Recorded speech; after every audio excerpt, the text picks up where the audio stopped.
Bonjour à tous et bienvenue sur Let's Find Out, le podcast qui transmet les expériences des levées de fonds des entrepreneurs de l'écosystème. Je suis Jérémy Navon, le fondateur de Pitch My Startup, et depuis des années, j'accompagne les entrepreneurs à préparer leurs rencontres avec les investisseurs. À chaque épisode, je m'intéresse au parcours d'un entrepreneur et aux grandes étapes de ces différentes levées de fonds. Attention, vous êtes sur le point de découvrir l'envers du décor. Qu'est-ce qui se cache derrière les millions d'euros levés et les articles élogieux que vous voyez passer tous les jours dans les médias? On estime souvent à tort qu'elles font la valeur des startups et qu'elles permettent de mesurer le degré de réussite des acteurs de l'écosystème. Mais qu'en est-il vraiment? L'objectif de ce podcast, vous faire découvrir des entrepreneurs exceptionnels et leurs aventures de levée de fonds. Pourquoi ont-ils levé? Comment ont-ils choisi leurs investisseurs? Quelles ont été leurs plus grosses galères et leurs plus grandes réussites? Alors, pour ne manquer aucun épisode, abonnez-vous dès maintenant sur vos plateformes préférées. N'hésitez pas à nous donner 5 étoiles et à nous laisser un commentaire. Attention au décollage, Let's Find Out, ça commence maintenant.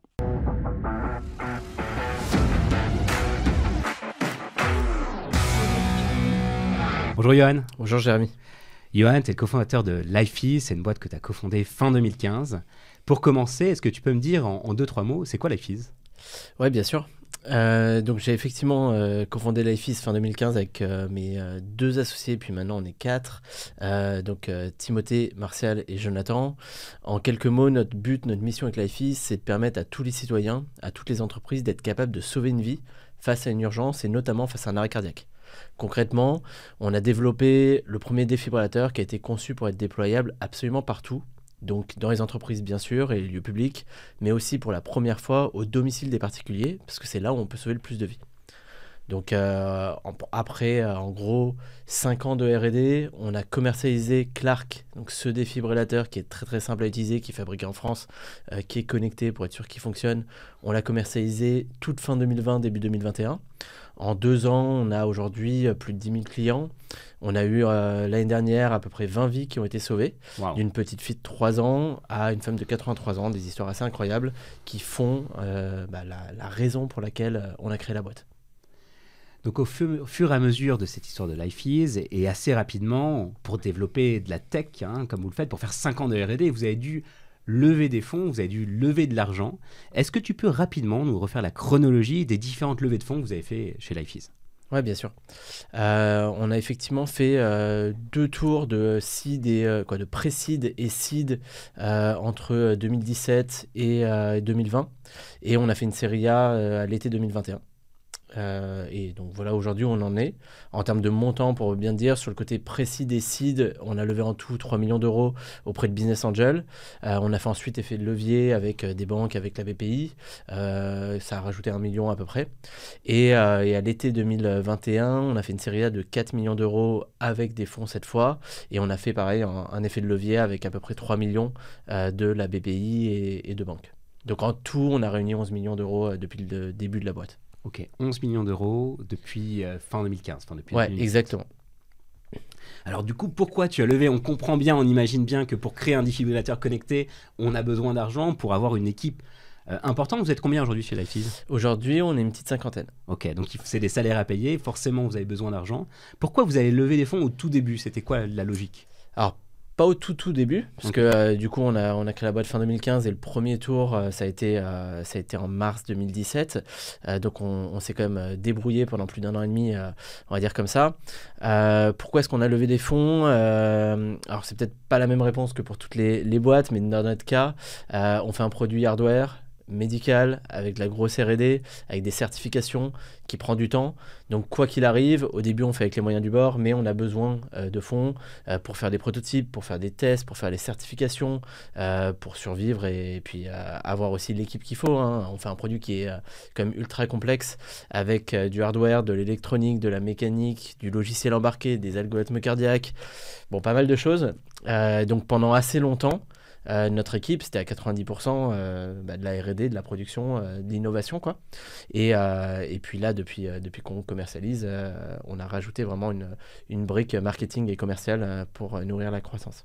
Et donc ça, c'est l'histoire presque de la deuxième levée de fonds en série A, j'imagine. Vous êtes passé de levée de fonds dédiée à la R&D à une levée de fonds plus liée effectivement au marketing et à la croissance. Ouais, la série A est arrivée, donc été 2021, ça veut dire que ça faisait 6-8 mois qu'on commercialisait vraiment, qu'on avait prouvé ce qu'il fallait prouver, c'est-à-dire au début, pas grand monde pensait qu'on pourrait déployer des défiateurs chez les particuliers ou dans des petites boîtes, et on avait prouvé qu'il y avait cette traction et qu'on pouvait aller beaucoup plus loin, beaucoup plus fort, et la série A est arrivée à ce moment-là. Ouais. Ok. Du coup, tu es allé voir des business angels dans un premier temps, puis des investisseurs dans un deuxième. Comment tu as sélectionné les premiers business angels que tu es allé voir? J'imagine qu'il y a une première appréhension. Enfin, quand on va demander de l'argent pour la première fois, c'est pas évident. Ouais. Effectivement, alors le mot sélection, je pense qu'il est important. Pas forcément que sur le côté qui on va voir. De manière générale, au début, moi j'ai plutôt tendance à être assez large. Par contre, dans la section finale avec qui on va bosser, c'est crucial. Quoi. Je pense que la meilleure leçon que j'ai retenue, c'est il vaut mieux ne pas signer avec quelqu'un et ne pas prendre d'argent que d'être mal accompagné, on va dire. On n'a jamais fait cette erreur, mais on a été très très drastique, on va dire, sur le choix aussi de nos investisseurs de manière générale. Et ensuite, c'est un peu de fil en aiguille, je sais pas, des rencontres comme ça. Quoi. Quand tu regardes nos business angels, on a une trentaine de business angels et on n'est pas allé chercher au même endroit. C'est des rencontres. Au début même, je pense qu'on cherchait même pas forcément d'argent. Puis des gens qui, comme toi, comme d'autres qu'on rencontre, qui nous disent « Tiens, j'ai parlé de ton projet Intel, il a envie de te rencontrer ». Souvent, et la plupart d'ailleurs des histoires que nous on a eues, c'est des gens qu'on n'a pas du tout rencontrés pour avoir de l'argent. Et puis à un moment, ils disaient au fait, si tu fais un tour, et tiens-moi au courant. Et puis petit à petit, tu entends souvent ce refrain. À un moment, c'est le bon moment pour lever. Je recontacte un peu les gens. T'en as qui en parlent en l'air, t'en as d'autres qui sont prêts à y aller tout de suite, qui, une fois qu'en fait, ils sont engagés à mettre de l'argent, en fait, ils en parlent à leurs associés, à leur réseau et tout ça, et de fil en aiguille, tu te retrouves à avoir un petit pool d'investisseurs qui croient à ton projet et qui peuvent y aller avec toi. Oui, parce que vous avez levé quand même 3 millions d'euros en tout avec des business angels, c'est beaucoup d'argent. Ouais, beaucoup et pas beaucoup, ça dépend un peu de ton projet. Au niveau on va dire de lever auprès de business angels, c'est pas mal effectivement. Après, pour du hardware, du médical, c'est pas tant que ça. Mais ouais, ok.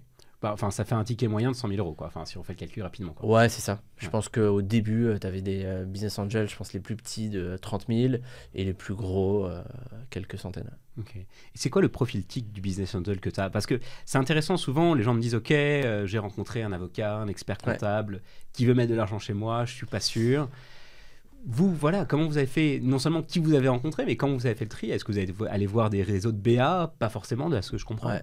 On est allé voir des réseaux de BA, mais plus parce qu'on nous l'avait conseillé. Tu vois, on était dans les incubateurs, on n'est pas passé par des réseaux de BA à la fin, mais on a pitché devant des réseaux de BA, pas mal pour avoir des retours. Il y a des petites histoires d'ailleurs assez sympas là-dessus.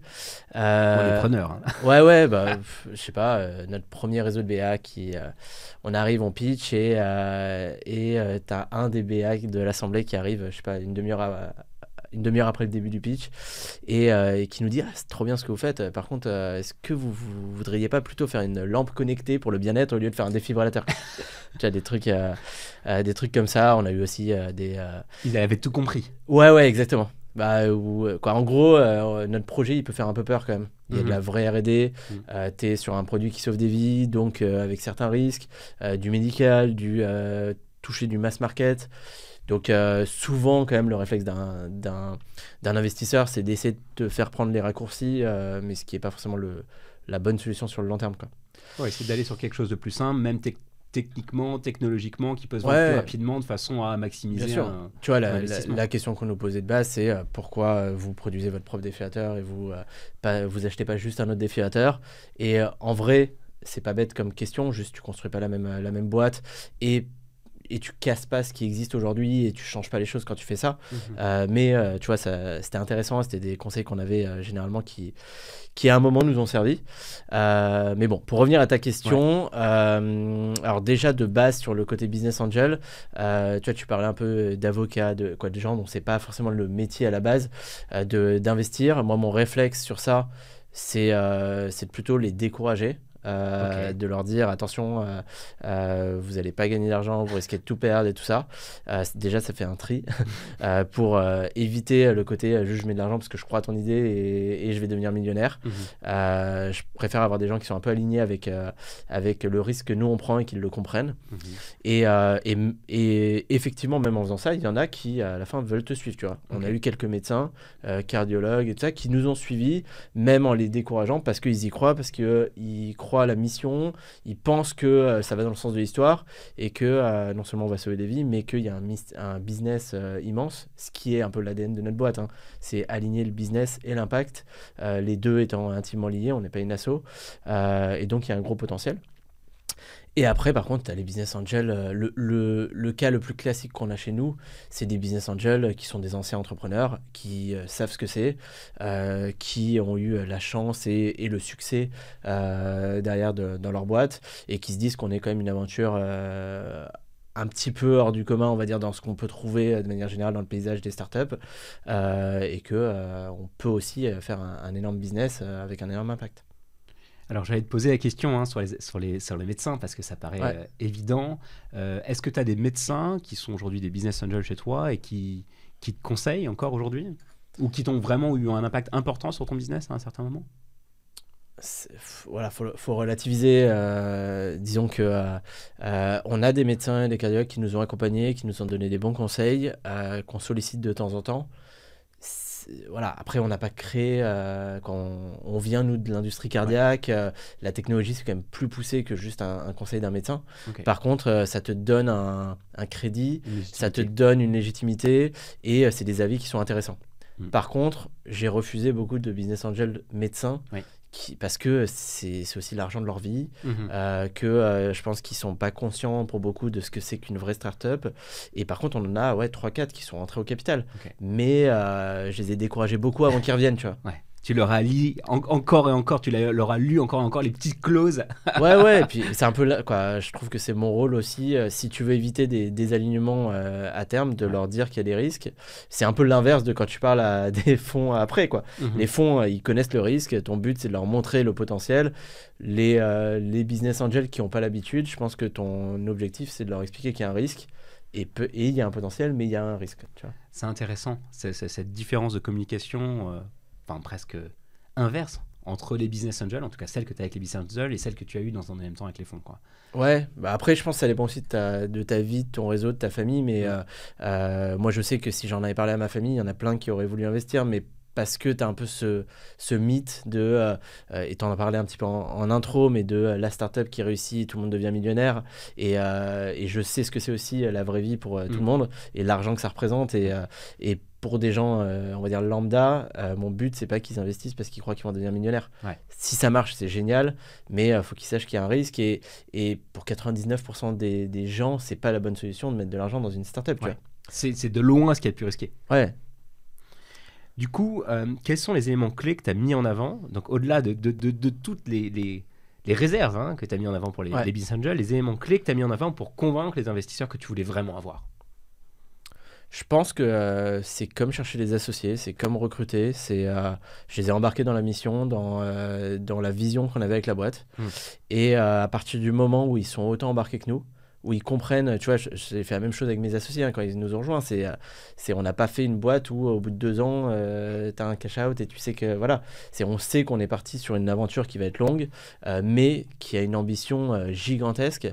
Ce à quoi on s'attaque aujourd'hui, c'est un business, mais extraordinaire, si on le prouve, et aujourd'hui ce qu'on a prouvé en France, on est qu'au tout début, mais on peut faire 100 fois plus, et ça se réplique ensuite en Europe, ça se réplique à l'international, et demain ça se réplique sur d'autres produits, et c'est sur ça qu'en fait je les ai embarqués. On est sur une boîte où c'est pas gagné rapidement. Par contre, des boîtes comme la nôtre, je pense il n'y en aura pas 10 tous les ans, tu vois. Ouais. Ok. Donc effectivement, cette vision, cette ambition forte, et c'est là-dessus que tu as à les convaincre. En fait, tes associés et tes investisseurs presque de la même façon. En fait, tu estimes presque que tes investisseurs sont comme tes associés. Tu les mets un peu au même niveau. En tout cas, je les défends. Alors, je les défends à chaque fois. En fait, une fois que tu deviens associé, pour moi, t'es bah, c'est mon rôle et c'est ma responsabilité de les défendre aussi. Déjà, d'être cohérent avec ce que je leur ai vendu en termes de valeur, en termes de vision et tout ça. Et puis, dans des tours suivants, je considère que je défends tout le monde, tu vois. Après, mes associés, on a pris un risque beaucoup, beaucoup plus fort, tu vois. Donc, mes associés, c'est bien plus haut, évidemment. J'ai une responsabilité envers mes associés. Ils ont quitté leur job il y a 7 ans maintenant. Ils ont fait des choix comme moi où on se paye moins, où on s'investit à fond et tout ça. C'est bien sûr ma première responsabilité, tu vois. Mais les investisseurs ensuite, c'est la seconde, etc. Je comprends Et bien. l'équipe, évidemment, aussi. Ouais, bien sûr. Du coup, c'est quoi les principaux défis que tu as rencontrés et qu'est-ce qui t'a le plus surpris lors de ce process de levée de fonds? On en a des idées avant, j'imagine qu'il y a des gens qui t'en ont parlé avant que tu rentres dedans, mais une fois que tu étais dedans, qu'est-ce qui t'a surpris? C'était quoi les défis auxquels tu t'attendais pas? Alors, déjà, ce qui m'a aidé, c'est j'ai fait un programme d'entrepreneuriat peu avant la création de la boîte, qui s'appelle le Startup Leadership Programme, un super programme international où il y avait une antenne en France. C'est une promo de 20-30 entrepreneurs chaque année. Ils nous accompagnent avec des ateliers, on se partage un peu les galères, l'expérience et on a des mentors. Et en fait, pendant ce programme, ça désacralisait un petit peu le côté levée de fonds, le côté startup, et ils nous expliquaient quand même les difficultés, les packs d'associés, les choses comme ça. Donc, au moment où j'envisageais de lever, je n'étais pas non plus naïf. Tu vois, pareil, mon meilleur pote, qui maintenant est devenu un de nos associés, avait monté sa boîte, était passé par là, me donnait aussi des conseils. Et donc voilà, j'étais pas trop naïf là-dessus. Okay. Donc, j'ai pas eu d'énormes surprises. Par contre, c'est éprouvant, ça prend du temps. Faut être prêt psychologiquement au départ. C'est un roadshow, comme on l'appelle. Donc, tu es là aussi pour vendre ta boîte, tu es là pour embarquer les gens, tu es là pour ne pas faire d'erreur, pour sélectionner. Le point principal, c'est d'être prêt à avoir toujours un plan B, un plan C. Et dans ces plans-là, moi, j'ai toujours eu un plan qui est je lève pas, quoi. Ah ouais, parce que tu pouvais ne pas lever à chaque fois. C'est à toi de prévoir des plans où tu peux. En fait, en théorie, tu peux pas. Si tu lèves, c'est que tu en as besoin. Ouais. Mais j'essaie de faire en sorte d'avoir toujours un plan où je préfère ne pas être dans la position à la fin où j'ai pas le choix et je dois lever avec les mauvaises personnes. Ouais. Et je préfère avoir mon plan B qui est on continue peut-être moins vite, peut-être avec d'autres choses le temps qu'il faut. Et puis au final, on n'en a jamais eu besoin. Tu vois. On a toujours réussi à lever, mais cet état d'esprit de j'ai une alternative. Je pense que c'est quand même une force quand tu es en process de lever. C'est sûr. Et pendant ces 5 premières années de R&D, c'était quoi le plan B, quoi? Enfin, comment tu allais gagner de l'argent alors que tu faisais de la R&D, quoi? Ouais, après, alors déjà, faut être, quand tu te lances, tu te dis pas que ça va prendre 5 ans. Moi, j'étais... on vient de l'industrie cardiaque, donc on connaissait comme les temps de développement. Moi, j'étais optimiste, je disais que ça allait prendre 3-4 ans. Mon associé, Martial, qui a développé le défiateur, il se disait que ça prendrait 7 ans. On l'a fini à 5 ans, un peu entre les deux.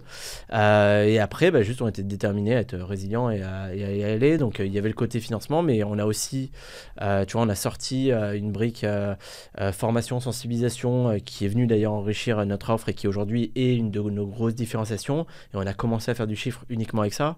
Je te parlais des conseils des gens qui nous disaient pourquoi vous faites votre propre défiateur, allez juste en acheter. À un moment, on est allé voir un concurrent pour prouver notre marché. Et en fait, on est devenu distributeur. On leur a acheté leur défiateur, on l'a mis dans notre offre et puis on a signé nos premiers clients comme ça. Okay. En location, donc on pouvait faire évoluer leurs produits, mais on a fait du chiffre aussi comme ça, juste on faisait moins de marge et tout ça. Ça nous permettait aussi de faire des preuves de marché, nous confronter aux clients et tout ça, et puis d'être patient, quoi. C'est génial ce que tu nous racontes là, parce que souvent on entend des boîtes où on pense que l'aventure de beaucoup de boîtes, c'est levée de fonds après levée de fonds après levée de fonds et que ça marche. Ouais. Parfois ça marche, souvent ça s'arrête. Et ce que tu me dis, c'est qu'en fait, malgré le fait que tu sois une boîte avec énormément de tech, malgré le fait que tu sois une boîte R&D, pendant ces 5 ans de R&D, tu as quand même cherché des moyens pour gagner de l'argent. Tu as fait de la formation, tu es allé chercher ton concurrent et tu as vendu son produit. Et ça, en fait, c'est ça en fait, qui fait que tu as pu faire les levées comme tu les as faites avec les gens avec qui tu voulais et les montants, j'imagine, que tu recherchais. Ouais, après, tu peux prendre l'histoire dans un sens ou dans l'autre. C'est aussi parce que on cochait pas toutes les cases des levées assez simples, tu vois, de juste software, SaaS, etc. Que on a dû faire ça. C'est ce qui fait par contre qu'on a un super produit aujourd'hui, que on a des clients qui sont hyper fidèles, qu'on a une équipe de fous, qu'on est hyper soudés, parce qu'on est passé par ces difficultés-là, entre guillemets. Tu vois, je pense ou je n'ai pas été le meilleur en termes d'equity story par rapport à ce qu'on peut voir. Tu vois, peut-être que d'autres boîtes similaires auraient pu lever 80 millions à l'étape à laquelle on est aujourd'hui. Par contre, en termes de qualité de nos associés, de relations, de l'équipe, de aujourd'hui où on en est, on n'a pas grillé les étapes. Tu vois. Et je pense que dans notre cas, c'est peut-être un peu ce côté... comme on a un domaine qui est particulier, je pense que ça compense le côté grosse hype startup où tu vois, on a cette ambition d'être exponentiel en termes de croissance, en termes d'impact, mais on a un produit hardware, on a un produit qui sauve des vies, on a un produit médical, on peut pas faire non plus les cons avec tout. Et en fait, ces deux trucs ensemble fait que tu peux avoir une énorme ambition, mais tu es un peu freiné quand même par la réalité du développement. Par la réalité, tu sors pas juste un produit, tu vois, le fake it until you make it. Bon, sur un défilateur, tu le fais pas, tu vois. Mais tu vois, ça marche. En fait, non. Ouais, non, on est d'accord. Ok. Du coup, je vais te poser une question que j'avais prévue pour plus tard, mais vas-y. Effectivement, lors des levées de fonds, on voit énormément de communication. Ouais. Les boîtes communiquent énormément sur les différentes levées de fonds. Ça a été beaucoup moins le cas. Ouais, nous on n'a pas du tout communiqué. Le seul moment où on a communiqué c'était en série A parce qu'en gros les fonds allaient l'annoncer, donc on l'a annoncé. Mais on n'a jamais communiqué avant ça. Tu vois, quand on a fait les tours avec Business Angel, avec les Business Angels, donc pour 3 millions, on n'a jamais communiqué. Ouais, je sais pas quelle est ta question par rapport à ça, mais... Mais pourquoi en fait ? Pourquoi vous avez fait le choix de ne pas communiquer alors que en fait c'est presque un passage obligé, quoi. On est une start-up, on lève des fonds, on communique, on en fait toute une opération de communication, quoi. Ouais. Pour dire à quel point on est beau, on est fort. Je suis assez pragmatique à titre personnel et c'est un peu la question dans l'autre sens, c'est pourquoi communiquer. Et quoi, en gros, c'est pas qu'on a cherché à ne pas communiquer, c'est que c'était pas ni une prio ni une fierté particulière, c'était une étape de notre côté. Et puis, quoi, en gros, tu vois, par contre, on a communiqué quand on a sauvé notre première vie, quand on a sorti notre défibrillateur, quand, tu vois, ça, on est fiers, tu vois. Lever 3 millions avec des BA, bon, c'est cool, mais voilà, et même la série A, c'est cool, mais c'est pas une fin en soi, c'est que le tout début. Ouais, je serais plus ravi de communiquer sur, tu vois, là, on est à, je le disais, 10 000 clients, 21 vies sauvées et tout ça. Quand on aura notre 100e vie sauvée, on communiquera à fond. Quand on aura nos 100 000 clients, on communiquera à fond. Quand on fera 100 millions de CA, on communiquera à fond. Voilà. Ok. Et donc, pour y arriver, c'est quoi le plan ? Pour arriver pas à doubler, mais à faire x10 sur le nombre de vies sauvées, sur le nombre de clients, sur le CA, c'est comment vous allez y arriver ? En continuant à lever des fonds, enfin honnêtement, hein, c'est le sujet aussi du podcast, c'est pour ça que... Ouais, totalement. Je pense que les levées de fonds, c'est pour accélérer de notre côté. En gros, aujourd'hui, nous, on a un vrai business. On a un business rentable. On n'est pas rentable aujourd'hui, mais je veux dire, quand on vend des défaillants, on gagne de l'argent. Si on voulait être rentable demain, on le serait. Mais on n'a pas créé une boîte pour sauver 20 vies. C'est super, mais...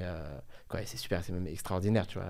Vous voulez avoir de l'impact, quoi. Ouais, non, en fait, il n'y a pas de raison de s'arrêter, quoi. Je veux dire, si on sauve aujourd'hui 20 vies par an, c'est qu'on peut en sauver 100 par an, c'est qu'on peut en sauver 1000 par an. Et si on vend 10 000 défillateurs, c'est qu'on peut en vendre 100 000 et demain 1 million. Et si on forme des centaines de milliers de personnes, c'est qu'on peut former des millions de personnes. Ouais. Déjà, en gros, de base, tu as un peu ce côté ADN dans la boîte qui est tant qu'on peut faire, toujours plus. Et aujourd'hui, vraiment... de manière assez humble, on fait mal les choses et on a des super résultats. Quand on fera bien les choses, on devrait faire des résultats assez ouf. Attends une seconde, il fait pas mal les choses. Hein. Pour vous tous qui écoutez, il fait très très bien les choses. Qu'est-ce que tu entends faire mal les choses par rapport à ton niveau d'exigence ? Ah non, mais on fait tout mal. Enfin, je veux dire, tu vois, on fait des pubs Facebook et ça marche bien, mais on les fait pas très bien.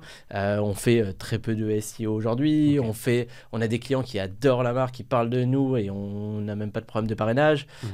Tu vois, ouais, même d'un point de vue commercial, sales, on vend bien, mais on n'a pas 50 sales aujourd'hui. Ouais. Après, on a un beau produit, tu vois. Mais, et on fait bien les choses en termes de culture, en termes de faire étape par étape et tout ça. Mais on peut faire 1000 fois plus, quoi. Et ouais, la prochaine étape, en gros, c'est quasiment sûr de notre côté qu'en 2024, il y aura une série B. Ok. Mais le but, c'est pas pour être rentable. C'est pour aller beaucoup plus vite, c'est pour aller partout en Europe, c'est pour potentiellement aller aux US, etc. Ok. Du coup, on voit bien l'ambition, la vision qui est la tienne. Pour arriver jusque-là, tu as rencontré d'investisseurs, tu nous en as parlé. Et forcément, qui dit investisseur, dit bons investisseurs, mauvais investisseurs. Et comme on essaye de transmettre des tips très concrets à nos auditeurs, c'est quoi tes red flags chez un investisseur? Et après, tu me diras tes green flags aussi. Alors des red flags, j'en ai plein. Ah ouais, non, mais c'est ça, mais c'est ce qu'on va entendre. mais après, je suis un peu extrême même déjà dans le recrutement dans l'équipe et je fais encore pire pour les investisseurs. Tu vois, on est sorti de... alors, je suis pas bête, hein, dans un roadshow, on avance quoi qu'il arrive. Par contre, y en a où je sais que je signerai pas, tu vois. Okay. Mais c'est important d'avancer parce que ça te permet aussi d'avoir des comparaisons, ça te permet d'apprendre, ça te permet de savoir que quand on te propose une clause à tel endroit, si tout le monde te la propose, c'est que c'est normal, etc. etc. Moi, c'est vraiment le fit humain. Tu vois, je suis jamais passé par un lever, j'ai tout fait en direct et il y a certains, je sais pas, partners meeting où je sors du truc et ça s'est bien passé, mais je sors avec mes associés et je dis c'est sûr qu'on bossera pas avec eux parce que j'ai pas envie, tu vois. Ouais, voilà. Et aujourd'hui, nous, on a des invests où j'ai pas de problème à parler de tout, j'ai pas de problème à être moi-même. C'est ce qu'on a aussi dans l'équipe avec mes associés. Et je sais que humainement, au-delà de tout ce qui peut se passer, humainement, on fit bien, tu vois. Ouais. T'es heureux de bosser avec eux quand tu les vois. Ouais, exactement. Et tu vois, quand ils sont durs, entre guillemets, c'est parce que je les ai sélectionnés pour qu'ils le soient. En fait, pour qu'à certains moments, ils puissent nous dire, les gars, là, attention, faites gaffe à ça, ou là, vous pourriez aller beaucoup plus loin, ou là, tu vois, ils nous rappellent parfois, alors qu'on est quand même une boîte très tournée vers l'impact, parfois, même nos fonds aujourd'hui, ils nous rappellent, attention, ça... tu voulais faire ça en termes d'impact, pourquoi tu vas pas encore plus loin là-dessus, ou attention, ça, faut pas que vous négociez par rapport à votre ADN, tu vois, des choses cool, quoi. Par contre, on est aligné sur l'ambition de business énorme. Ok. Donc, faut être aligné, faut un fit humain. Tu nous as pas vraiment répondu à la question des red flags. En termes de red flag, le non fit humain. Ok. La personne où tu vois qu'elle est pas vraie, et si elle est pas vraie, même si elle est enthousiaste, tu te dis que quand ça va pas le faire, quand il y aura des problèmes, ça va être dur. La personne qui te fait attendre sans cesse. Okay. Et ça, c'est assez commun. mais ça, c'est aussi naturel, hein, parce qu'ils ont un intérêt. Donc, à un moment, il faut juste mettre... faut juste dire, on y va. Et puis là, tu vois un peu les gens qui se positionnent. La personne qui comprend pas ce qu'on fait. Ok. Donc ça, c'est quand même essentiel, quoi. Ouais. L'investisseur, s'il comprend pas du tout ce que vous faites, c'est que...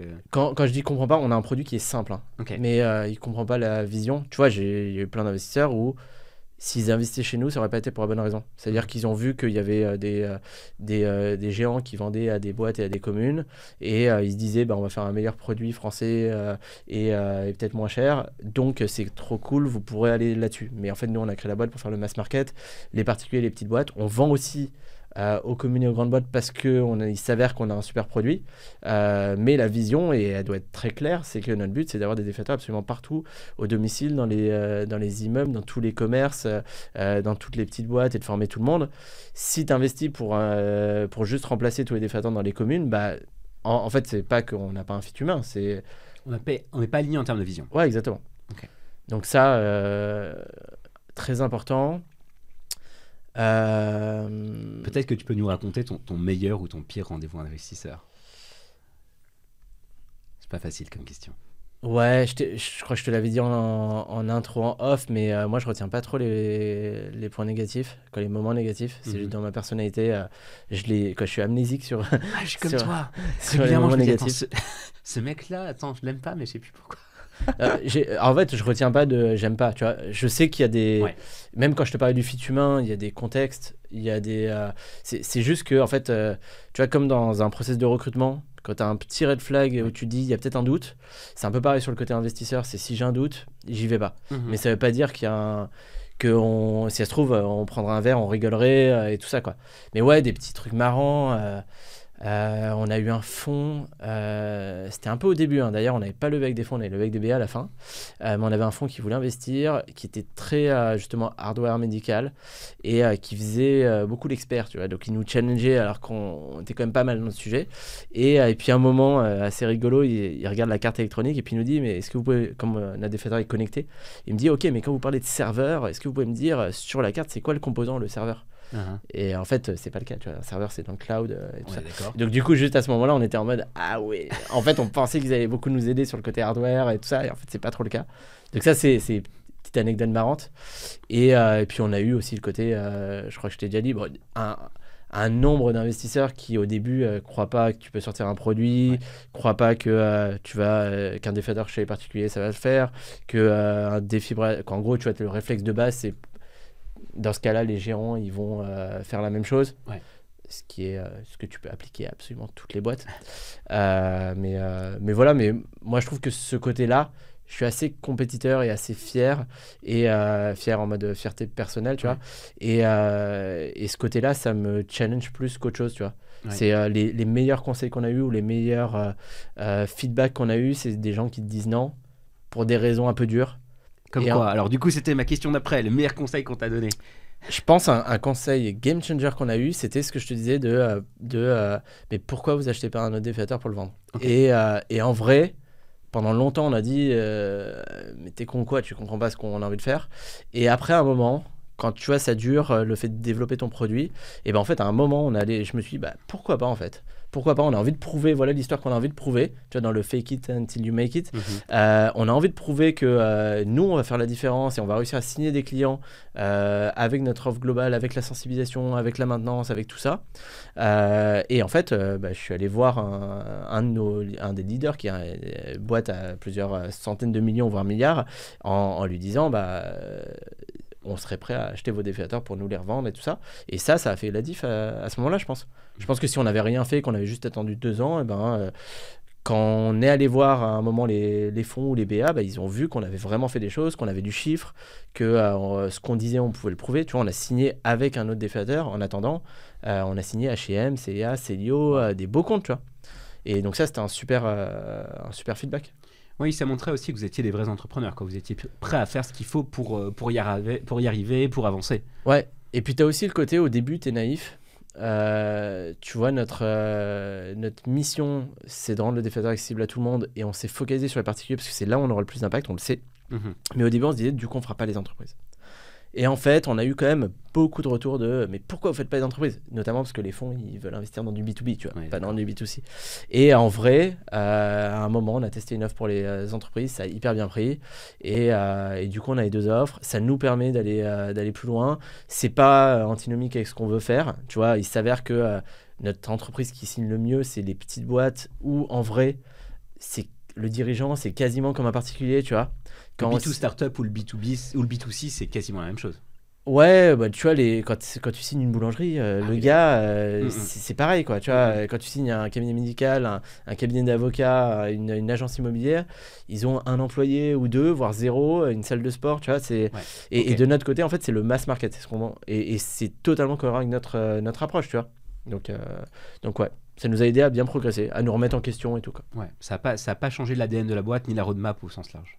Non, je pense que ça a même élargi notre ambition, quoi. Ok. Du coup, Johan, tu nous disais que en fait, c'est toi qui faisais les levées de fonds, mais combien de temps t'y as passé? Ça dépend des tours. Alors, le côté business angel, c'est vraiment un côté aussi humain et tout ça. Je dirais au maximum sur une levée en temps étendu, quoi, pas en temps homme, 6 mois. Ok. Et le minimum, étonnamment, ça a été la série A, parce que j'étais déterminé à soit lever dans tel timing, soit faire 100. Et en fait, la série A, ça a pris 3 mois, je pense. Ok, donc des temps quand même relativement courts, hein. Ouais, effectivement. Après, le fait de considérer, de bosser de mon côté en dehors et tout ça, c'est d'autres choses, mais je trouve que ça peut être un gros défocus. C'est sûr. Et clairement, comme moi, je n'ai pas créé une boîte pour passer 12 mois sur 12 à lever des fonds. Mais ça dépend des gens, mais c'est pas mon kiff. Et donc, du coup, je fais en sorte que ça soit express, entre guillemets. Déjà, 6 mois, c'est long. C'est Déjà, long. 3 mois, c'est long. Mm-mm. Donc, et même quand je dis 3 mois, je sais qu'il y en a qui sont full-time dessus. Moi, c'est pas le cas. Parce que c'est hyper important de rester sur le business aussi, quoi. Et du coup, comment ça se passe pendant ces périodes-là? Parce que 6 mois, c'est long. Même 3 mois, quand on monte une boîte et une startup, c'est très très long. Comment ça se passe avec tes équipes à ce moment-là? Comment vous organisez? Alors déjà, moi, à titre perso, quand je décide que je veux lever, je prends une semaine de vacances avant pour être dans un bon état d'esprit et tout ça. Voire une semaine en plein milieu pour me dire que quand on arrive au sprint final, et ben, au moins je suis en forme. Génial, mais attends, mais c'est presque un conseil. Là, on a un tips de ouf pour tous les entrepreneurs qui nous écoutent. Prenez une semaine de vacances. Ah, mais je pense que ça change tout en plus. Ok. C'est vraiment entre l'état d'esprit juste avant la semaine et l'état d'esprit juste après. Ça te permet de prendre du recul, ça te permet de voir tes forces, ça te permet d'être sûr de toi, ça te permet de... Voilà. Et comme je te disais, le plan B, pareil, le fait d'avoir un plan sans lever, moi, ça change tout dans ma tête, tu vois. C'est essentiel. Ouais. Et après, comment je m'organise déjà, je briefe mes équipes en leur disant pendant ce temps-là, je vais être quand même plus pris et tout. Donc, il faut que vous soyez plus autonome, il faut que vous me demandiez quand vous avez besoin de contexte, quand vous avez besoin d'infos et tout. Je compte sur vous, quoi. Ouais, je compte sur vous, mais je suis toujours dispo. Ok. Juste, je vais être moins dans l'opérationnel. Mais je suis toujours dispo. S'il faut m'appeler tous les jours, vous m'appelez tous les jours, quoi. Ok. Et du coup, ça veut dire que pendant ces périodes-là, parfois, tu vas pas passer au bureau? Après, moi, j'aime bien le bureau et j'en ai besoin de rigoler avec l'équipe. Ouais, en tout cas, je vais être un peu plus en vadrouille. Parce que les investisseurs, il faut les rencontrer, donc tu es plus en vadrouille, donc tu es quand même moins dispo. Et du coup, justement, il faut insister sur le fait de vous allez un peu moins me croiser, donc il faut m'appeler, il faut pas hésiter, quoi. Ok. Et pour ce qui est de tes associés, est-ce qu'ils viennent parfois avec toi? Est-ce qu'ils restent justement au bureau pour assurer l'intérim, quoi, d'une certaine façon? Alors, c'est pas forcément pour assurer l'intérim, parce qu'on a des rôles différents. Sur ton poste, c'était ça la question. Ouais, non, sur mon poste... Non, je les sollicite pas plus que ça. Par contre, je les implique peu pendant le début, pendant une grosse phase du process. Je les tiens au courant, mais de tout. Et par contre, ils sont obligés d'être là quand il y a un partners meeting, une phase finale, ou quand il y a une rencontre avec les fonds, déjà pour avoir leur avis. Et puis parce que c'est normal aussi que l'investisseur veuille voir les associés, c'est normal. Ouais. Du coup, mon métier, c'est un peu le pitch, Ouais. comme tu le sais. Comment vous préparez pour ces rendez-vous-là? Alors moi, je bosse beaucoup sur ce côté-là. Ça dépend un peu des rôles dans l'équipe, mais avec un de mes associés, Jonathan, je te parlais justement, qui est mon meilleur pote et qui était CEO de sa boîte pendant 6 ans et tout ça, et qui, avant de nous rejoindre, me donnait aussi des conseils. Et maintenant, quoi qu'il arrive avant un meeting et tout ça, je revois avec lui. C'est un peu mon sparring partner. Ouais, exactement. Tu vois, là, je compare souvent ça à Rasta Rocket, le côté vas-y, ça va le faire et tout ça. Lui, il est très très positif et très optimiste surtout, parfois un peu trop. Moi, je suis très rêveur aussi, mais du coup, il me met dans le bon mood et puis on se challenge ensemble, quoi. Ok. Donc ça, c'est avec ton associé. Et avec ta famille, parce que mine de rien, c'est des périodes qui sont stressantes, et je sais que tu es jeune papa. Ouais. Comment tu préviens ta compagne? Comment tu préviens tes enfants? Est-ce que tu fais des choses particulières à ce moment-là? Au-delà des vacances. Ouais, alors déjà je communique pas mal avec ma femme Claire, juste sur les moments et tout ça. Elle sait que le côté levée de fonds ça peut être plus stressant, donc je lui dis juste là pour info on est en train de chercher des fonds ou des choses comme ça. Après, je suis pas de base, je suis pas de nature très stressée. Okay. Il peut y avoir il y a quand même des moments qui font que c'est un peu plus stressant, mais juste je lui dis. Et puis voilà, quoi. Après, je veux dire, ça fait 7 ans qu'elle me soutient dans la boîte et qu'on se soutient sur d'autres choses. La levée de fonds, c'est pas la pire étape, quoi. Bon, du coup, en tout, tu as levé 7 millions avec des business angels et des fonds d'investissement. Comment tu gères la relation avec ces investisseurs aujourd'hui, après la levée? Ouais, alors déjà c'est différent entre les business angels et les fonds. Les business angels, on n'avait jamais eu de formalisme, tu vois, il n'y avait pas de board jusque-là. Et la relation elle est très individuelle. On faisait des événements un peu pour célébrer, pour les tenir au courant. Ça, on le fait un petit peu moins, mais on faisait ça peut-être une fois par an, tu vois, où ils peuvent venir, ou pas, tu vois. Parmi nos business angels, il y en a beaucoup qui sont entrepreneurs, donc qui sont aussi très, très pris, tu vois. Donc, mais par contre, je les tiens au courant. Déjà, je fais un report mensuel depuis le tout début. Tous les mois. Ouais. Donc, ils peuvent me poser des questions et tout ça. Je les sollicite quand j'ai besoin d'aide sur certains sujets. Et puis voilà, quoi, c'est vraiment individuel selon les personnes. Et les fonds, depuis qu'ils sont arrivés, alors déjà, au lieu de parler juste de fonds, il y a des partenaires et donc des gens qui aujourd'hui sont à notre board. Et on se voit, on se fait un board tous les 2 mois. En dehors de ça, on s'écrit, je donne des petites good news ou des choses comme ça, ou quand il y a des besoins, des mises en relation et tout. La relation, elle est normale, on va dire, on se parle de manière assez franche.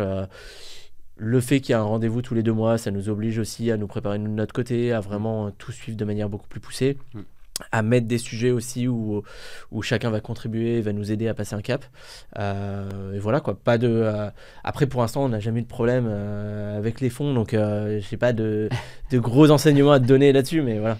Sur les fonds, tu les as choisis aussi sur le Fit Humain. Ouais, Okay. Avant tout même. Donc c'est les partenaires que tu as choisis. Ouais, j'ai choisi les partenaires plutôt que les fonds. Je sais qu'on te parle souvent de bons fonds, etc. Moi, j'ai rencontré des gens avec qui je bosserai jamais dans des bons fonds et des gens avec qui je bosserai dans des fonds qui ne sont pas forcément considérés comme des bons fonds et avec qui qu'on n'a pas forcément pris à la fin. Mais ouais, quoi, c'est le côté humain. Après, il faut quand même t'assurer que la personne en face, elle sera là dans 3 ans parce que le fonds derrière, il est important. Ouais. Tu vois, j'ai toujours demandé, même pour les business angels, des références, comme je demande pour un entretien. Tu fais des due deals, quoi. Ouais, c'est quand même plus cool, mais tu vois, 2 références, quoi. Vraiment exactement comme je demande à un candidat, quoi. Et puis ça révèle pas mal de choses, ouais. Ok. Comment tu te prépares alors du coup pas pour les reporting, mais comment tu te prépares pour les levées de fonds que tu as fait avec eux? Tu t'es présenté comment? C'était quoi ton outfit de prédilection? Ah, tu veux dire... Oui, comment tu t'habillais? Pardon, question très... Comment je m'habillais, ça me marque même pas, mais je pense une chemise, tu vois, chemise jean. Après, je suis assez simple dans mes habits. Donc ouais, chemise jean, tranquille. Si vous regardez ce podcast sur YouTube, vous verrez Johan en chemise jean aujourd'hui. Ouais. Ou sinon, d'habitude, c'est peut-être aussi t-shirt ou sweat jean. Mais non, en levée, chemise jean. Et parfois, tu as certains fonds qui sont un peu plus institutionnels où tu vas mettre une veste. Mais honnêtement, ça fait longtemps que je n'ai pas mis une veste pour un meeting investisseur, quoi. En tout cas, l'idée, c'est d'être à l'aise, quoi. C'est d'être pleinement toi. C'est ça que tu recommanderais, c'est de venir comme t'es, d'une certaine façon. Ouais, alors moi, c'est pas par rapport au fonds et tout ça. C'est juste j'ai créé la boîte pour que je puisse être moi-même, que tous les membres de mon équipe puissent être eux-mêmes. Et voilà, quoi. Donc, je vais pas faire semblant. Je suis d'accord, moi c'est vraiment un conseil que je donne également souvent. En fait, si on crée une boîte, c'est pour être assez libre, en fait, d'une certaine façon, d'être soi-même au moins. Ouais, et quoi, il y a ce côté-là, mais il y a aussi le côté où nous, on a voulu créer une culture dans la boîte qui est aussi à notre image. Et un des critères principaux, c'est que les gens puissent être eux-mêmes. Tu vois, moi j'aime bien quand il y a des gens un peu fous dans la boîte, ou timides ou pas, mais tu vois, qui peuvent être vraiment eux-mêmes et pas qui arrivent avec un masque et qui doivent se retenir parce qu'ils sont au travail et tout ça. Alors chacun a sa personnalité, mais ce côté que moi j'ai créé la boîte pour ça, mais aussi pour que l'équipe puisse être comme ça, quoi. Ok, c'est super important. Et d'ailleurs, en fait, on retrouve vraiment cette notion de fit humain, quoi, de vraiment que tu as décrit avec tes invests et que tu veux qui t'insuffle dans la culture d'entreprise, en fait. Ouais, bien sûr. Okay. Vous avez déjà une magnifique histoire chez Lifeease qui est en train de se développer de façon superbe. Tu nous parlais d'une éventuelle prochaine levée de fonds en 2024 pour une série B. Aujourd'hui, comment tu prépares ta boîte? Alors, c'est presque une question que j'aurais pu te poser sur les autres levées de fonds, mais on va se consulter sur la prochaine. Comment tu prépares ta boîte? Comment tu l'as... On a tendance à dire comment t'habilles la mariée, mais je suis pas sûr que ce soit la bonne façon de le dire. Ouais. Pour faire la meilleure levée de fonds en 2024, potentiellement, tu vas aller chercher des fonds internationaux. Ouais. Alors déjà, de base, c'est le début de l'histoire, c'est pour te répondre, c'est pas que le côté se préparer à une levée, c'est, tu disais, on a une magnifique boîte. Oui. Moi, je trouve qu'on a une boîte cool, mais qu'on est au tout début, quoi. C'est pas du tout... évidemment, j'ai créé Lifeease pour qu'on puisse sauver des vies. Et sauver 21 vies, c'est incroyable. Tu vois, une petite fille de 3 ans, dans les 2 derniers, c'était un homme de 35 ans et un autre de 37 ans. C'est des super histoires, mais on est qu'au tout début, tu vois. Si tu compares, tu vois, la boîte, elle a 7 ans, mais d'un point de vue commercial, on a 2 ans. Donc, on est assez jeune par rapport à un environnement aujourd'hui startup. Donc, c'est plutôt on prépare l'équipe et les associés à être alignés sur le fait qu'on a une ambition beaucoup, beaucoup plus forte. Et si ça doit passer, et là, il y a quand même des chances que ça passe par une levée de fonds en 2024, et ben on se prépare à ça. Et donc, pour te dire, déjà, on parle beaucoup entre associés pour être sûr que, entre cofondateurs, pour être sûr qu'on veut la même chose, qu'on est aligné, qu'on arrive à trouver une vision commune. Et comme on est quand même réunis autour de cette mission et cette ambition extrêmement forte, c'est assez logique de notre côté. Et après, pour l'équipe, c'est juste que je suis transparent, quoi. L'équipe sait que nos objectifs sur la fin de l'année, c'est pour atteindre certaines étapes qui vont nous permettre aussi tu vois, en termes de chiffre d'affaires, en termes de nombre de clients, en termes de marge, en termes de rentabilité, etc., de croissance, qui vont aussi être des super indicateurs pour faire une série B ambitieuse. C'est pas une fin en soi, c'est juste qu'on aligne un petit peu tout le monde. En gros, il n'y a pas de secret, quoi. Il y a personne qui se demande si on va faire une série B l'année prochaine. Tu vois, on cherche à faire x2 en croissance tous les ans. On a une satisfaction client de fou. On a un super produit, tout ça. C'est pas que pour une levée, mais c'est les meilleures conditions pour faire une levée demain. Et tu penses aller voir pour le coup des investisseurs internationaux, rester plutôt en France Enfin, c'est quoi la stratégie C'est un peu comme tout dans ma manière de faire, c'est que je suis pas fermé et que généralement j'explore au début. Tu vois, comme tu le fais quand tu cherches ton product market fit, t'explores et t'essaies d'avoir des retours terrain. Je fais un peu pareil de manière générale. Donc je suis pas fermé à tout explorer, puis à la fin tu converges, quoi. Okay. J'ai une dernière question liée à la levée de fonds. Si tu pouvais remonter le temps et donner un conseil avant d'aller lever, ou donner le conseil à quelqu'un qui fait sa première levée de fonds, ce serait quoi ? D'hyper bien choisir ses investisseurs. En gros, déjà de être capable et être prêt à plutôt dire non que juste prendre de l'argent. Ça, je pense que c'est crucial. Et donc, du coup, c'est pas évident dans ta tête de dire je préfère dire non et avoir zéro et galérer que de prendre une mauvaise personne. Mais je pense que c'est crucial. Après, peut-être que j'ai été je sais pas, traumatisé ou trop marqué par toutes les histoires que j'entends et tous les conseils qu'on m'a donnés, mais pour moi, c'est crucial. Et puis le deuxième, vraiment, moi, qui m'a le plus servi, c'est ce côté arriver en étant en forme. Donc, prendre des vacances, parler avec les personnes qui te font du bien mentalement. Et puis quand tu y vas pas pour faire un truc de 18 mois, quoi. Pour y aller rapidement, quoi. Ouais, je pense que ça, c'est essentiel comme conseil, effectivement. La faire le plus vite possible, quoi. En guise de conclusion, je te propose qu'on termine par un temps un peu plus perso. Je vais te poser 10 questions en 10 minutes et on va prendre un peu de hauteur vis-à-vis de la levée de fonds. C'est quoi ta plus grande fierté ? C'est quoi ma plus grande fierté ? Tu m'avais dit ça un petit peu. Je suis pas très fort sur ce genre de questions. questions. Elles sont compliquées, ces questions-là. Comme ça, juste comme ça. Je sais pas, je suis fier de plein de choses. Je suis fier de ce qu'on a créé comme boîte. Je suis fier de, dans un monde où il y a plein de startups, où il n'y a plus les associés qui sont ensemble, et d'être avec mes associés encore 7 ans plus tard et d'être hyper soudé avec mes associés. Je suis fier de mettre en avant justement cette relation et l'équipe plutôt que juste l'aventure. Je suis fier d'avoir des gens incroyables qui sont fiers de parler de nous. Tu vois, nos investisseurs, je sais qu'ils sont fiers de parler de nous. Nos clients, je sais qu'ils sont fiers de parler de nous. C'est trop bien. Puis à titre perso, plein d'autres choses, quoi. Je sais pas. Si tu penses à autre chose avant, à la fin de ces 10 questions, n'hésite pas. À l'inverse, c'est quoi ton plus grand regret ? Je suis pas trop quelqu'un qui a beaucoup de regrets, mais... C'est ce qu'on a cru comprendre. Quelque chose que tu aurais vraiment envie de faire et que tu n'as pas eu le temps de faire jusqu'à maintenant. C'est pas forcément entrepreneurial, hein. Potentiellement, c'est un saut en parachute. Ouais, non, j'ai fait un saut élastique pour mon enterrement de garçon qui était incroyable et c'était une surprise. Non, plus gros regret, un jour, petite anecdote, j'avais été présélectionné dans genre 30 personnes dans le monde qui pouvaient partir dans l'espace et après j'étais pas dans le dernier qui a été pris. Et je sais pas si c'est un regret aujourd'hui parce que j'en rêvais, mais maintenant que j'ai des gosses, je me dis c'est quand même bien de pas risquer ma vie dans l'espace. mais du coup, ouais, j'aurais bien aimé. Et peut-être un jour. Ouais, c'est ok, c'est pas mal. Quelle est la personne, le film, le bouquin qui t'inspire le plus aujourd'hui ou ces dernières années ? Honnêtement, je m'inspire juste de plein d'histoires, mais pas une personne en particulier. Tous les gens qui ont un peu des difficultés, mais qui s'acharnent, qui ont une grosse ambition. Quand tu as, je sais pas, il y a plein de trucs dans le foot, dans l'entrepreneuriat, dans les mangas, dans vraiment ce côté un peu leader qui amène les gens, qui est toujours positif, qui qui rêvent. Et il y a vraiment de tout, honnêtement. Tu vois, je pourrais te donner, c'est pas un exemple que je cherche à avoir, mais tu vois, les aventures avec Didier Deschamps qui embarque une équipe qui parfois est décriée, je trouve ça top. Si tu compares ça à des mangas, Luffy dans One Piece, je trouve ça top. Tu vois, Elon Musk, ça me fait pas rêver. Ouais. Je le trouve impressionnant. Après, quand je vois le côté humain qu'on décrit, je le trouve pas incroyable, tu vois. Mais voilà, quoi, il y en a plein, je pense.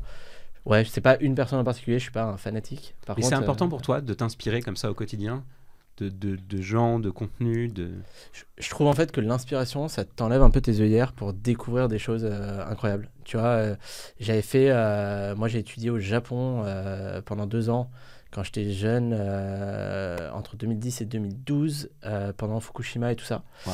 Et j'avais été envoyé par le Japon, genre hasard de fou, à un événement qui s'appelle One Young World, qui réunit des jeunes de partout dans le monde pour améliorer la planète, entre guillemets. Et il y avait des mentors comme Bill Clinton, Mohamed Yunus, Kofi Annan et tout ça, qui étaient hyper inspirants. Et tu avais surtout des jeunes de partout dans le monde, de pays africains, asiatiques et tout ça, qui faisaient des projets à leur échelle incroyables. Et en fait, c'est ça, moi, qui m'a le plus inspiré. Tu vois, c'était cool, les mentors, ça te montre, tu vois, ils te font passer des messages et tout ça. Mais juste, j'étais revenu de ce truc, j'avais 22 ans, et je m'étais dit, en fait, il y a des jeunes de 16 ans qui font des trucs incroyables, pourquoi est-ce que je fais rien, tu vois.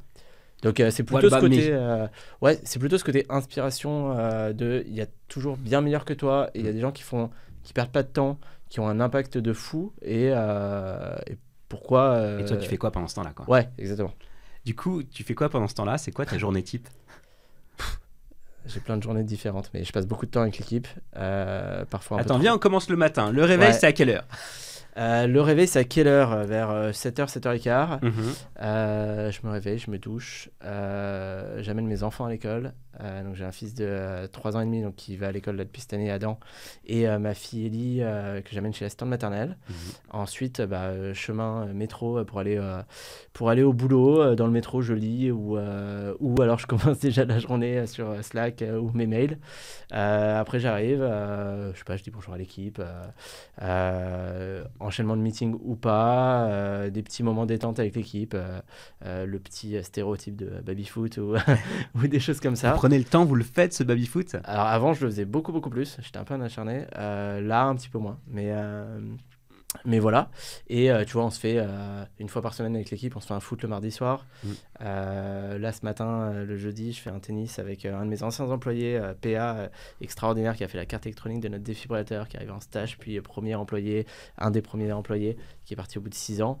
Et je suis content de le revoir et de voir comment il évolue. En tennis? Ouais, exactement. Le soir, c'est moi qui raconte les histoires à mes enfants, qui les couche, c'est cool. Après, je suis quand même un gros bosseur, donc dans toute cette histoire, il y a beaucoup de boulot. Ouais. Et voilà, maintenant, tu vois, depuis que mon fils est un peu plus grand, le week-end, j'essaye de faire un musée une fois par semaine avec lui, parce que j'adore ça, que ma femme aime un peu moins et que mon fils adore, donc on se fait des trucs trop cool ensemble. C'est quoi le dernier musée que vous avez visité? On a fait l'hôtel des Invalides, le musée des armées, parce qu'il y avait une exposition sur les chevaliers, et du coup, il a trop adoré. Canon. Et sinon, on a fait plein de trucs, à Paris, il y a des trucs incroyables. Du coup, c'est lié à ma... Je te demanderai plein de tips forcément pour mes propres enfants. C'est quoi ta journée type le dimanche matin? Tu fais quoi le dimanche matin? Je fais quoi le dimanche matin? Il n'y a pas une journée type. Ouais, vraiment, il n'y a pas une journée type. J'essaye, en tout cas, samedi ou dimanche, de faire un musée ou quelque chose comme ça avec mon fils. Souvent, on finit au McDo, ou, tu vois, des trucs comme ça. L'autre jour, c'est peut-être le parc. Avec ma femme, on sort souvent au resto parce qu'on est des fanats de resto et de bonne bouffe. Et puis, on essaie de voir la famille, les amis et tout. Comment tu vois... La suite de Life is, la suite de ta vie? On a vu que tu étais très, très, très ambitieux, que tu avais une vision très forte. En fait, pour toi, tu es au tout début, alors que ça fait 7 ans, tu as déjà levé 11 millions d'euros si on prend le non dilutif. C'est quoi la suite de ta vie? De ma vie. Je t'ai dit que c'était des questions, on prend vraiment de la hauteur là. Non, de ma vie, j'en sais rien. Quand il y a le côté familial et tout ça, bon, où j'aspire à toujours avoir un couple aussi fort avec ma femme, où elle m'inspire et je pense que parfois je l'inspire aussi, et des enfants voilà, dont je suis fier et j'espère qu'ils seront fiers de moi. Et côté boîte, je dis que c'est le tout début parce que ça serait quand même triste d'être arrivé, quoi. Je pense qu'on a créé avec Life is une boîte où ça peut être la boîte d'une vie. Ouais, c'était ça ma question. Mais ça peut être la boîte d'une vie, pas parce qu'on a envie de stagner et de faire une boîte tranquille. Parce que je pense qu'on peut faire des trucs incroyables dans la boîte. Et si à un moment on stagne ou on n'a pas l'impact qu'on veut, oui, ça pourrait passer à autre chose parce qu'on créera encore quelque chose de plus grand. Okay. Mais le jour où je veux arrêter Life is, c'est parce que je veux faire encore plus grand. Et je pense qu'avec Life is, on peut faire extraordinairement grand. Okay. Donc, est-ce que je te pose la question numéro 7, c'est quoi ta prochaine boîte ? Pour l'instant, c'est Life is. C'est Life is. C'est Life is et la prochaine boîte dans Life is, etc. Ouais, j'ai pas en tête aujourd'hui quelque chose que je peux faire qui aurait encore plus d'impact et qui a un potentiel aussi fort. Mais voilà. Est-ce que tu as un coup de gueule à passer ? J'ai pas trop de coups de gueule dans ma vie. Est-ce que tu as un coup de love à passer ? Est-ce que tu as envoyé du love à quelqu'un ? Ouais, j'aime mes associés qui me supportent parce que je suis pas non plus évident. Je suis rêveur, fou et ils te suivent. Et ils me suivent. Et puis je suis aussi pas sanguin, mais j'ai une forte tête et tu vois, on peut s'engueuler et ensuite se faire un câlin 1 heure après et je trouve ça cool. Et voilà, quoi. Faites des câlins aux associés, c'est vachement important. Ouais, très très utile. Est-ce que tu as une bucket list ? Et si oui, il y a quoi dedans ? Le saut à l'élastique, tu as déjà fait ? Ouais, le saut à l'élastique, j'ai déjà fait. Tu parlais de parachute. Parachute, j'aimerais bien faire un jour. Beaucoup plus lointain, mais un jour être dans l'espace, c'est trop bien. Okay. Mais je suis pas sûr.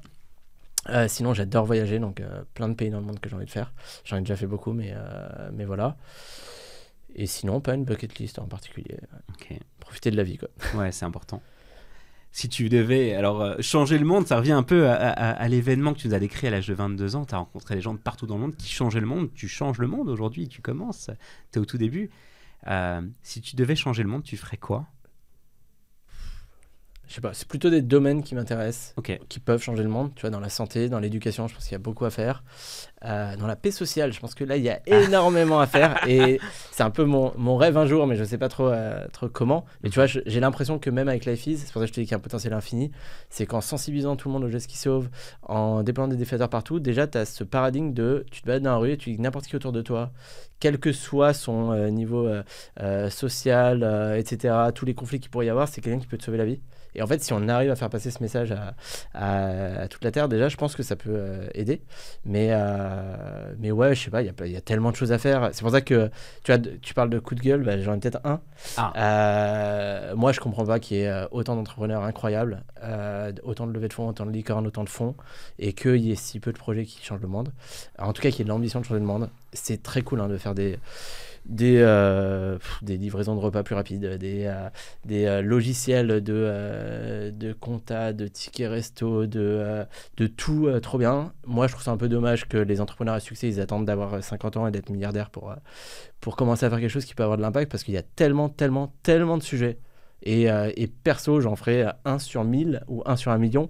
Il y a tellement de sujets où on peut changer les choses et en plus, c'est des business aussi, tu vois. Je veux dire, tu peux faire du business avec n'importe quoi, que je trouve ça très très con que ces entrepreneurs ne le fassent pas, et encore plus con que tu vois, quand tu parlais des... Un vrai coup de gueule, j'adore. Mais quand tu parlais des fonds d'investissement et tout ça, moi, c'est ce qui me rend fou, c'est des fonds qui sont hyper contents d'avoir fait des boîtes qui servent à rien et qui ont fait des multiples, quoi.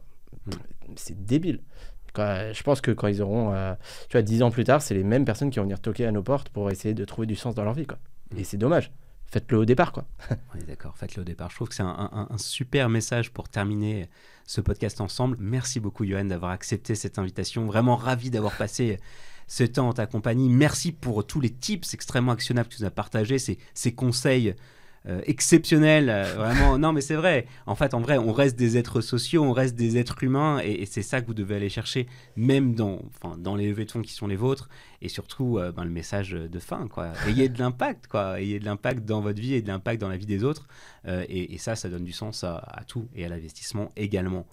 Merci Johan. Merci Jérémy. Chers auditeurs, merci de nous avoir écoutés. J'espère que vous avez passé un bon moment en notre compagnie et que vous avez appris plein de choses sur la levée de fonds. Si ce podcast vous a plu, n'hésitez pas à vous abonner dès maintenant sur vos plateformes préférées pour ne rater aucun des prochains épisodes. Parlez-en autour de vous, donnez-nous 5 étoiles et mettez-nous un super commentaire comme « Grâce à Let's Found Out, les levées de fonds n'ont plus aucun secret pour moi » ou « Maintenant je comprends mieux ce qu'on peut faire avec 5 millions d'euros ». Vous pouvez aussi nous suivre sur Instagram pour découvrir les coulisses de ce podcast et échanger avec nous.